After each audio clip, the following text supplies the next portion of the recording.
Dear students, we will cover in this module on migration of various social and religious groups, how migration among these religious groups make variations in the context of the development, and also the major learning objectives that will be covered is to talk about the net migration rate state-wise, and also the extent of migration that occurs among various religious groups, the patterns that is there in the migration flows, and also the influence of remittances across different religious groups and its effects are the major focus in this module.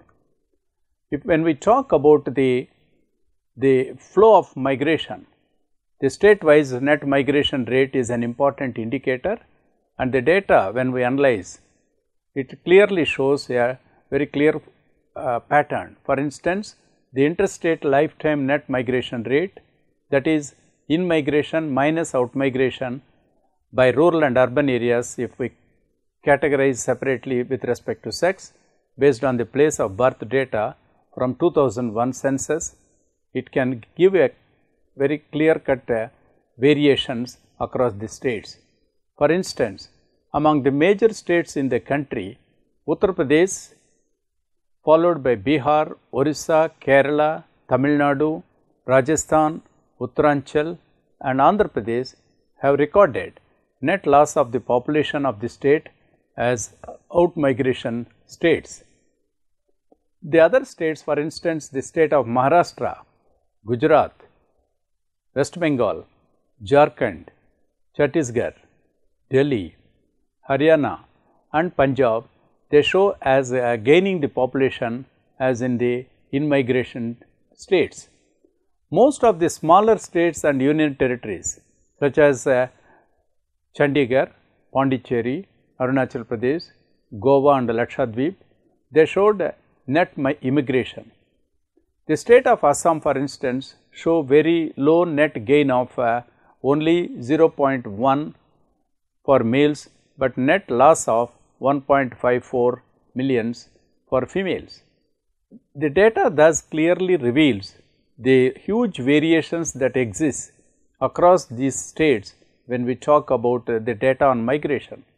The unrest in the state, for example, in Assam during 1980s, seems that it is no more attractive destination for migrants.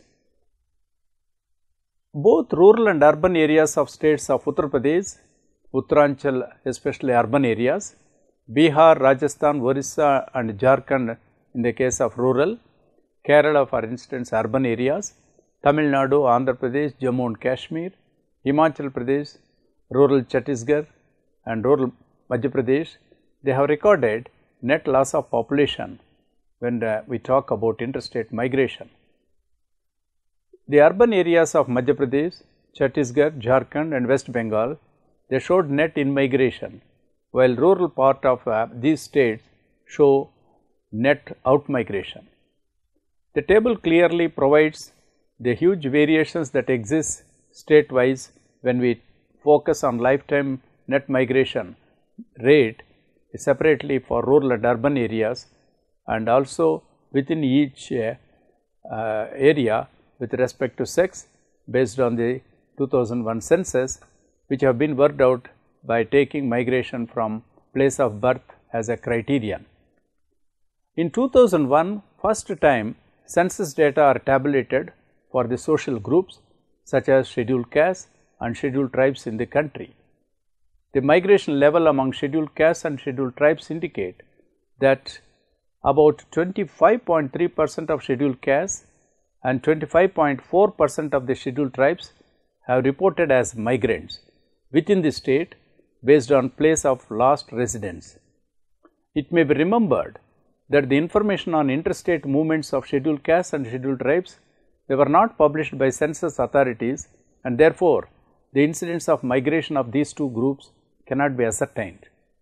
Out of the total migrants within the state, more than 3/4 of migrants reported to move within the districts, that is intra-districts to the extent of 76.9% among scheduled castes and 83.5% among scheduled tribes. The table also presents the level of migration among scheduled castes, scheduled tribes and other backward classes OBCs, which is worked out based on the National Sample Survey data, the 55th round which was conducted during 1999 to 2000 and 38th round of 1983. The incidence of migration among the male scheduled castes, scheduled tribes and OBCs was little lower than other groups in rural areas, while in urban areas scheduled castes have reported higher percentage of migration. The migration according to city size class shows very noteworthy differences. The increase size class shows positive increase in the proportion of migrants in all the social groups. In million plus cities, among males, nearly 39% of the scheduled tribes have reported as migrants, while it was about 27% among other groups. The classification of migrants by type of migration, that is intra-district, inter-districts and interstate, shows noteworthy differences. For instance, in rural areas, the scheduled tribes reported higher percentage of migrants within the district movements, while other backward castes and other groups indicate higher percentage towards higher city size class towns. The movement to million plus cities was dominated by interstate and inter-district migrants, while small size towns, that is less than 50,000 population, is dominated by intra-district migrants. The table clearly depicts the percentage share of migrants in different social groups categorized under rural and urban, within rural and urban separately for male and female, and the social groups represented categories are ST, SC, OBC, others with separately for each year, that is 1999, 2000 and also 1983. The major source is computed from National Sample Survey unit level data from 38th and 55th round, which was published as an article on social group migration by Deepthi Jain in www.livemint.com. Under the heading "Is Migration a Harbinger of Social Equality in Rural India?" Thus, August 04, 2016, which was published, mainly discusses the current status of the social group migration in India. The findings from a survey of migrant workers in Ghatkopar in the city of Mumbai suburb were intriguing to say the least. Within 4 months of migrating, each of the surveyed families had managed to earn enough to lift them out of poverty and even to repay their loans. The survey, however, looked at a small sample of just 60 families. An economic and political weekly paper written by Dr. Amrita Datta at the Institute for Human Development IHD shows that migration might be helping those at the bottom of the socio-economic ladder, that is the most being in Bihar. That is, the outcome from the primary database of 904 households in 12 representative villages that are spread across 7 districts in Bihar. The findings from this study are clearly showed that Bihar has the highest migration rates in the country, as was shown by National Sample Survey Organization NSSO report based on 2007-2008 data. It is unlikely that the figures would have changed much when we compare the latest period. The net migration rates across states clearly shows that Bihar has the highest number of out migrants as compared to in migrants per thousand population, as the diagram clearly represents. Access to land is an important determinant of incomes in rural India, and deprived social groups such as Dalits are often at a disadvantage due to poor land ownership. Traditionally, workers from this social group have been forced to work as wage laborers and making themselves vulnerable to being exploited from the local landlords. This group seems to be resorting to migration to escape the exploitation-ridden village economy. Datta's paper shows clearly that remittance had the highest share in incomes of scheduled caste, scheduled tribes and Muslim households. The high share of remittance earnings needs to be seen in the context of the fact that scheduled caste, scheduled tribe and Muslim households have experienced the highest increase in share of households which has at least one migrant. In class terms, agriculture laborer households have reported the highest increase in share of households with at least one migrant. The diagram clearly provides the caste wise, for instance, upper caste, other backward castes, Muslims, scheduled castes and scheduled tribes, the extent of the net income from agriculture and allied activities, and also the income distribution, which clearly shows that the income levels are very high among upper castes, and also furthermore the data reveals that OBCs, SC, ST and Muslims have a much higher share of their income coming from remittances. Similarly, when we see the diagrammatic presentation, the percentage point increase in proportion of households with migrants between 1999 and 2011, the diagram clearly depicts that the increase in share of migrant households with respect to the variables like agriculture labor pattern, the various religious groups and also the small and medium peasants, large peasant and landlords, and also the category and non-agriculture. The increase in share of migrant households clearly depicts that the migration is dominated in the case of agriculture laborers and the share of income is at higher level. Deciding to work outside the village is something that is happening in other parts of the country too. A field research conducted in Kanpur village of Meerut district in Uttar Pradesh, the results of which were highlighted in the paper by Satyendra Kumar in Economic and Political Weekly, clearly shows that young Dalit men prefer working outside the village even when they choose to live in the village. That is, the paper clearly stated, I quote, "The supply of rural labor to the expanding non-farm urban service sector and the flow of urban aspirations to the rural world have rapidly increased over the years." Unquote. Does migration help in economic terms? Yes. Datta's paper clearly shows that on an average, the households with migrant members earned approximately over rupees 73,000 in 2011 as compared to an income of only rupees 62,235 in case of households without migrant members. Between migration and welfare schemes such as Mahatma Gandhi National Rural Employment Guarantee Scheme, an overwhelming majority opts for the former. Income from casual labor in government programs including MG-Narega and Backward Regions Grant Fund formed less than only 1% of the total income across all caste groups in 2011 except for the scheduled castes and scheduled tribes, where it constituted a slightly higher but still paltry of only 1.9% of their income. And in the paper it is quoted as, "Several departments in the state are not functioning properly and the results may have been reflected in government programs such as MG-Narega. It has only been since 2005 that the state of Bihar has started functioning." Migrant households have to suffer a significant deterioration in quality of their lives when they migrate. Often one associates the cost of migration to be associated with the lack of proper dwelling for the worker and his or her family. This need to not be true for all migrant workers.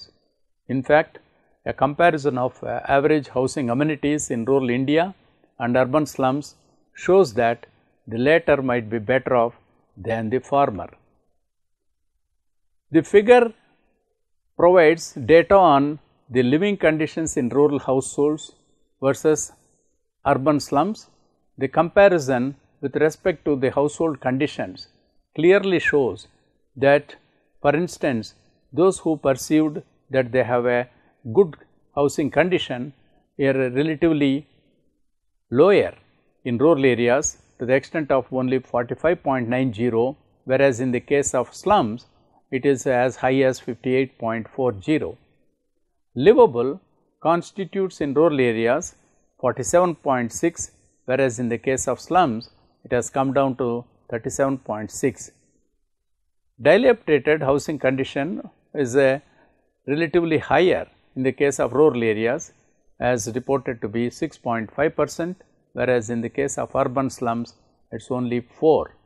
Similarly, the data on number of households having toilet facilities within the premises, then the public toilet facilities, the proportion of people who are opting for open defecation, the data on source of drinking water within the premises, similarly the source of drinking water near the premises, and also the sources of drinking water away from their premises. When these housing conditions with respect to rural households and urban slums very clearly indicate huge differences, and indicating clearly that the rural households have a lower level of quality of life in these indicators compared to urban slums. However, caution should be observed in taking these figures on face value. A study on the plight of migrant workers who had come to Delhi from drought-hit Bundelkhand, however, showed abysmal living conditions for them. Similarly, most construction workers, an important sector where migrant workers are employed, often live on construction sites which lack in most basic facilities. There are also other costs that they have to forego. For instance, I quote, "Houses in slum areas are often poorly located and congested, which leads to several diseases. Migrants often do not have access to proper health facilities, which leads them to lose their jobs or end up with life-threatening illnesses." What is more important is the opportunities for a migrant worker. We are very crucially very dependent on performance of sectors such as the area of construction work. From agricultural destinations such as state of Punjab, more people are now migrating for urban informal jobs. I quote, "Migration has shifted from rural to urban areas, and earlier streams of Kolkata, Assam and rural Punjab and Haryana, they have moved towards urban Punjab, Haryana, Delhi and Gujarat, and in particular the 4 southern states of Kerala, Andhra Pradesh, Tamil Nadu and Karnataka. Any downturn in labor demand could immensely increase hardships. In Bihar's Gopalganj district, job vacancies in Saudi Arabia are announced publicly with the beating of a drum. This is for the benefit of those seeking better jobs and better pay outside of their village. The perils of recession in Gulf countries have adversely affecting remittances based economies are all well known. While migration is definitely helping people seeking new opportunities, it cannot be a substitute for generating quality employment in more stable sectors. Now, let us discuss about the migration flow across various religious groups. The movement of population following different religious practices can be examined from the National Sample Survey data as depicted in the table. The followers of Muslim religion show low mobility in rural especially and also as well as in urban areas, while minority religious groups indicate higher proportion of migration.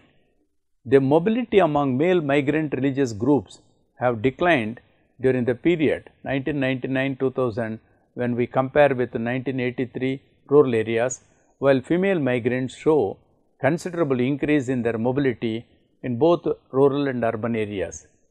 The female migrants show little variation than male migrants in both rural and urban areas.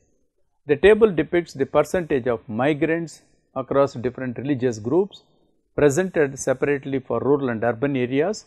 Within rural and urban, we can see the gender-wise differences across various religious groups starting from Hindu, Muslim, Christian, Sikh, Jain, Buddhist, Zoroastrians and others separately for each years, that is 99, 2000 and also 1983.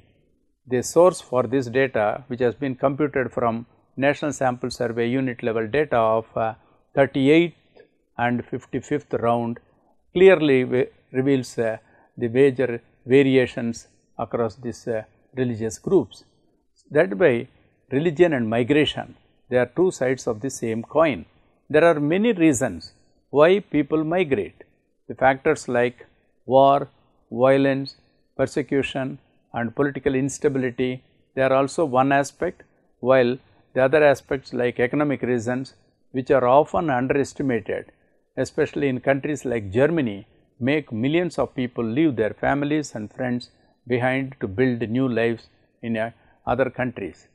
Overall, we may conclude by stating that the migration is a major component of population growth, and when we analyze the data, the migration in a limited way, though it has been captured across different secondary sources like census and national sample surveys, it has provided ample opportunities to critically analyze over a period of time, and it clearly shows the state-wise differences and also the rural-urban differences with respect to gender-wise that are existing in a contrast way. Overall, it clearly shows that the various social groups which are highly marginalized and also have no access to various facilities, furthermore clearly shows the extent of their marginalization, and one of the push factors that operates among them to move away from rural areas and to come to cities is one of the important aspects which requires the questions of appropriate policy and also the program framework to see that their quality of life can be addressed, so that we can see that they also have equitable opportunities in accessing various facilities, and that way the inequalities can be brought among the various sections of population. Thank you.